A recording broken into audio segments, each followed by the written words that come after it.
આજે યુવા દિન છે અને યુવાનોએ અહીંયા જે આપણે સંવાદ રજૂ કર્યો એ ખરેખર દરેકને આ વાતનો વિચાર કરવા જેવો છે. ઘરનો પ્રશ્ન છે. દરેકના ઘરમાં કંઈક આવું રહે છે, હોય છે, આવે છે અને એની અંદરથી આપણા બાળકો અને યુવાનોની કેવી પરિસ્થિતિ થઈ છે એ પણ આપણે બધા જોઈએ છીએ. એટલે આજે વિજ્ઞાન જે વધ્યું છે એને આપણે વધાવીએ છીએ કે સારું છે, એમાં ખોટું નથી, પણ એ વિજ્ઞાને જેટલી સગવડો સુવિધાઓ આપણને આપી છે એથી આપણે સુખી થવા પ્રયત્ન પણ કરીએ છીએ, પણ એની સાથે સાથે વિજ્ઞાનથી આજે એટલું બધું ખરાબ પણ આપણને મળે છે. અશ્લીલ ચિત્રો, અશ્લીલ કેસેટો, અશ્લીલ ટીવી, બીજું ત્રીજું બધું જુઓ તો એની અંદર એ છે. એટલે એને રોકી શકાય એવું નથી. કાયદાથી નહીં રોકાય, કોઈથી નહીં રોકાય. માણસ જ પોતે માણસ બનશે તો જ એ સુધરી શકે એવું છે. માણસ જ્યાં સુધી પશુ જેવો રહેશે ત્યાં સુધી એ સુધરવાનું નથી. કારણ માણસને એમાં ઈચ્છા છે, પાછળ ગાંડો થઈ જાય.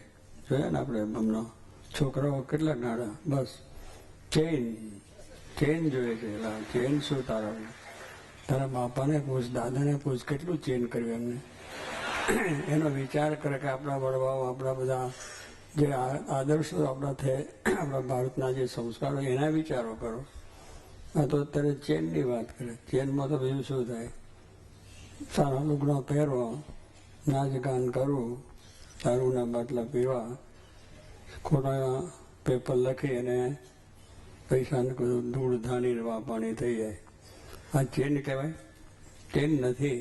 એને વિનાશનો માર્ગ છે. એ માર્ગે જેટલા ચાલીશું એટલા આપણે બધા ડૂબવાના છે.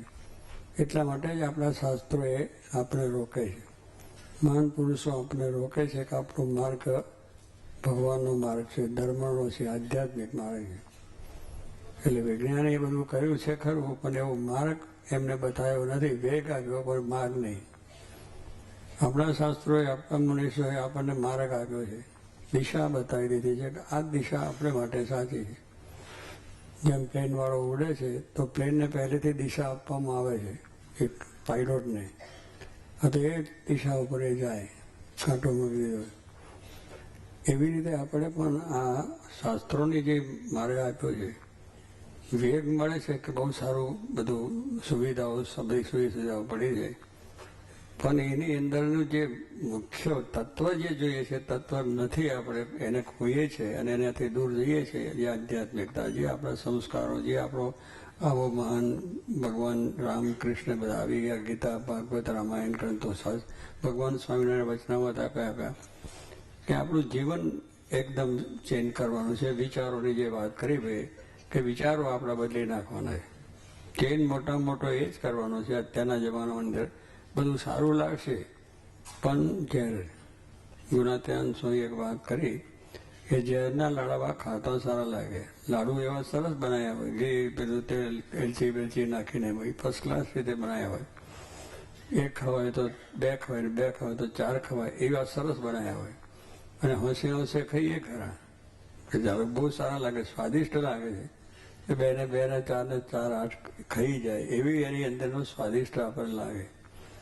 પણ પછી જેમ અંદર ગયા અને જ્યારે એ બધી ક્રિયાઓ અંદર થવા માંડી પછી શું, એમાં ઝેર જે નાખ્યું છે, ઝેરનું આખા શરીરમાં પ્રસારણ થાય. અને પ્રસારણ થાય એટલે પછી શું થાય? ખલાસ. આપણું જીવન જ ખલાસ થયું. દેહ પછી પડે જ. ઝેરથી માણસ મરવાનો છે. એમ અત્યારે આ બધું આપણને લાગે છે સારું, પણ જો ઊંડો વિચાર કરીએ તો એ આપણે વ્યવહાર કરવો છે, સંસાર કરવો છે, નોકરી, ધંધો, વ્યવસાય જે છે, રાજકીય સામાજિક કાર્યો છે, ધાર્મિક કાર્યો બધા કરવાની વાત છે. પણ એની સાથે આપણે જે આધ્યાત્મિક વિચારો છે એ આપણે મેળવવાના છે કે આપણે જીવન કેવું બનાવવું છે કે જે જીવનથી, આપણા જીવનથી બીજાને શાંતિ થાય, આપણા વિચારોથી બીજાને સારો લાભ થાય, દુનિયાનો થાય, દેશને લાભ થાય, સમાજને લાભ થાય, એવું આપણું જીવન. જે આપણે મહાન પુરુષો, આચાર્યો જીવન જીવ્યા છે એ કેવી રીતનું કે લોકોને શાંતિ મળે, લોકોને સારી રીતે પોતાના સંસાર વ્યવહારના કાર્ય કરી શકે એવી રીતનો એમના જીવનમાંથી પ્રેરણા મળે. અને એ જીવન સાચું છે. આજનું જીવન છે એ નકલી છે, એમાં કોઈ લાભ થતો નથી, પણ આનંદ એક જાતનો મસ્તી, બસ દારૂ પીધો એટલે ગલતાન. હવે એ નહીં ઘરના નહીં ઘાટના નહીં કોઈ જાતના સમાજના અને રાષ્ટ્રના કંઈ રહેતા નથી. એટલે રાષ્ટ્રને માટે પણ મોટું જોખમ થશે જો આવું બધું થશે તો. એટલે બધા જાગૃત થવાનું છે. આપણને જે ઉપનિષદની વાત કરે છે કે તે ઉઠો, ઉષ્ટિસ્થ એટલે ઉઠ. હવે ઉઠાડે છે અને સાથે સાથે એમ નથી કે ઉઠ એટલે ઊભો રહેવાનું નથી, ઉઠ એટલે ઊભો રહ્યો પછી આમ. પણ ઉઠવાનું એટલા માટે કહે છે ને ઉઠવાનું એટલે મારે પાસે સામે ઊભું રહેવાનું થાય.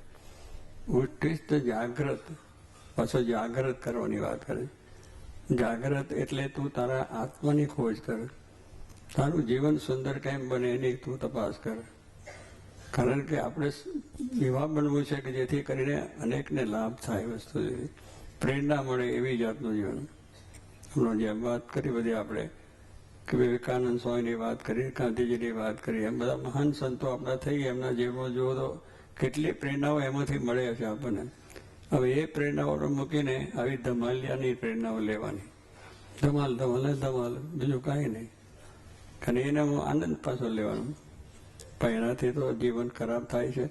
તો આપણે એ પ્રેરણાઓના વિચારો જે આપણા શુદ્ધ મળે છે એમાંથી જો આપણું જીવન થશે તો આપણે સુખિયાત થવા છે અને સારું થવા છે.